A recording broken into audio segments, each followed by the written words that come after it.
Você pensa em investir em imóveis e ter renda passiva com imóveis?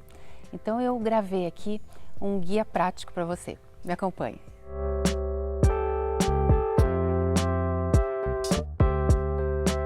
Seja bem-vindo ao canal Reambientando do Seu Jeito. Eu sou a Jane e esse é mais um Papo com Jane, onde eu resolvo as dúvidas de vocês e sugestões de vídeo também. Por isso eu já peço para deixar lá embaixo nos comentários os assuntos que vocês gostariam que a gente abordasse por aqui.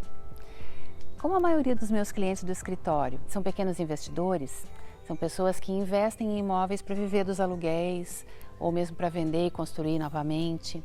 Então eu recebo muitas perguntas, tanto pelo Instagram quanto aqui pelo YouTube, a respeito de como começar, o que fazer primeiro, qual etapa vem antes, qual vem depois.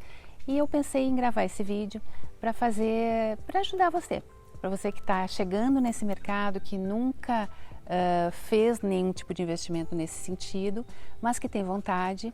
Então eu, com a minha experiência e com a experiência também dos clientes que procuram a gente, eu separei assim algumas dicas para você saber como é que funciona esse processo. Então o primeiro passo seria conhecendo as potencialidades do local. O que eu quero dizer com isso? Eu quero dizer que você tem que conhecer o local onde você pretende fazer essa sua construção. Porque os locais nas cidades têm vocação também.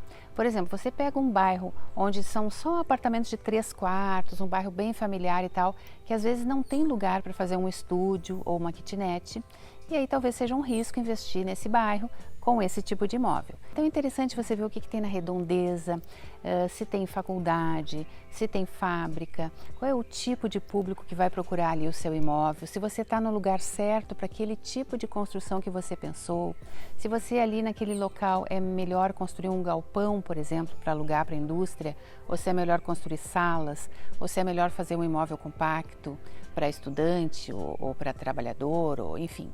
Então é importante conhecer esse local e ver ali na redondeza o que o bairro pede ali. Minha segunda dica seria o planejamento. Nessa etapa você vai planejar como vai ser a sua dinâmica com a obra. De que forma você vai fazer, se você vai aproveitar, por exemplo, o tempo, tem regiões no Brasil que o tempo é chuvoso, então talvez não seja interessante começar a obra numa época chuvosa, porque depois que a obra está coberta, a gente pode, não importa a chuva, a gente pode trabalhar normalmente por dentro, mas antes não. Então todo o planejamento da dinâmica da sua obra, da onde vai vir o recurso, como você está planejando fazer isso, em quanto tempo. Então planejar essas coisas, quanto mais planejado antes, mais você aproveita, economiza o seu dinheiro e não tem desperdício. A dica número 3 seria o cronograma.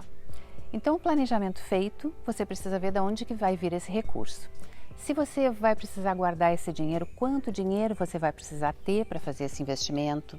E aí a gente mais ou menos calcula lá pelo CUB, a área que vai, quanto que você precisa ter para fazer lá 2, 3 estúdios ou kitnets, ou seja lá o que você for construir. Ah, preciso de 100 metros quadrados, para isso eu vou precisar de 200 mil reais, enfim, né? Aí você vai fazer lá a conta do que você precisa para conseguir de recurso para fazer essa obra. Vamos supor que você não tenha todo o recurso, queira começar por partes, mas o importante é fazer esse cronograma e ver o seu desembolso. Ou da onde vai vir esse dinheiro, se você não tem essa reserva e quer começar logo, quem sabe você vai pedir um empréstimo, quem sabe você vai usar um consórcio de imóveis que você já tem. Então esse cronograma de desembolso financeiro é bem importante. Bom, agora o item terreno. Nessa etapa você vai ver o que é possível construir no seu terreno. A prefeitura tem alguns índices que impõem para o seu terreno. Ali ela diz quantos andares pode ser feito, quais os recuos obrigatórios, qual a taxa de ocupação, quanto que a gente pode ocupar desse terreno em cada pavimento, qual é a soma, que seria o índice de aproveitamento de todos os andares somados, qual é o máximo de área que a gente pode construir.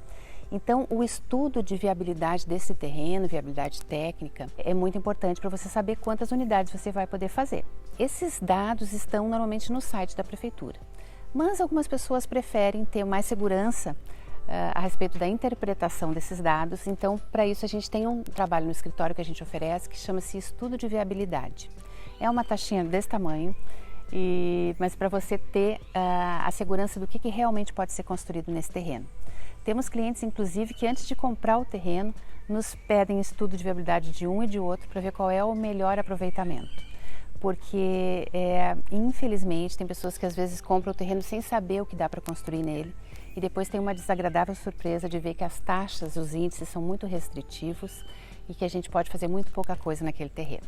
A etapa do projeto é uma etapa muito importante. O custo do projeto é um percentual muito pequeno de tudo que você vai gastar na sua obra. E o projeto pode rentabilizar o seu terreno, porque num projeto bem feito, o seu terreno pode caber muito mais coisas do que você imagina que possa caber ali. E com isso, você pode lucrar mais com os aluguéis desses imóveis, obviamente. Então, depois que você já definiu o seu terreno, você já sabe o que quer construir, já sabe qual é a vocação daquele local da cidade, já fez as etapas anteriores aí, então agora vem a etapa de projeto. Você precisa procurar alguém para fazer esse projeto para você.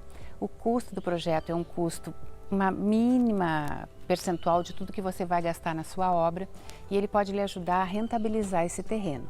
Um projeto bem elaborado, ele pode fazer caber muito mais coisas do que você imagina nesse terreno, e com isso, obviamente, você vai ter uma rentabilidade maior. Vai ganhar mais dinheiro com esse seu terreno. O momento de contratar o projeto é o momento inicial. A gente começa o processo todo, a construção, pelo projeto. Eu tenho uma experiência de uma cliente que inclusive mora na Grécia, nos contratou. A gente faz projetos aí para o mundo todo, graças a Deus. E temos clientes também espalhados pelo mundo todo. E essa cliente estava nos contando que ela constrói aqui no Brasil, mora lá, mas constrói no Brasil. E ela nos procurou para fazer o segundo andar do prédio que ela já tinha. Ela tinha um prédio com 2 kitnets embaixo e alugou essas kitnets durante mais de 10 anos. E viu que o negócio era bom, lucrativo, e resolveu fazer então unidades no andar de cima. O que acontece é que eu consegui colocar, ao invés de colocar 2 unidades em cima, dessas 2 de baixo, eu consegui colocar 4 unidades em cima. E aí a cliente me disse, pois é, se eu tivesse buscado um projeto há mais de 10 anos atrás, eu hoje estaria há 10 anos recebendo 4 aluguéis e não 2. Então veja só como um projeto pode realmente fazer com que você ganhe mais dinheiro. É um investimento e não um custo. Então eu espero que você tenha gostado desse vídeo, onde eu elenquei ali várias etapas para você seguir aí, para você que está entrando nesse mercado aí de investimento em construção civil, de renda passiva, que desejo que você tenha muito boa sorte, e se precisar de alguma ajuda, alguma orientação, a gente está por aqui para ajudar você. Deixa aqui embaixo nos comentários suas dúvidas que a gente responde por aqui. Um beijo e uma ótima semana. Tchau!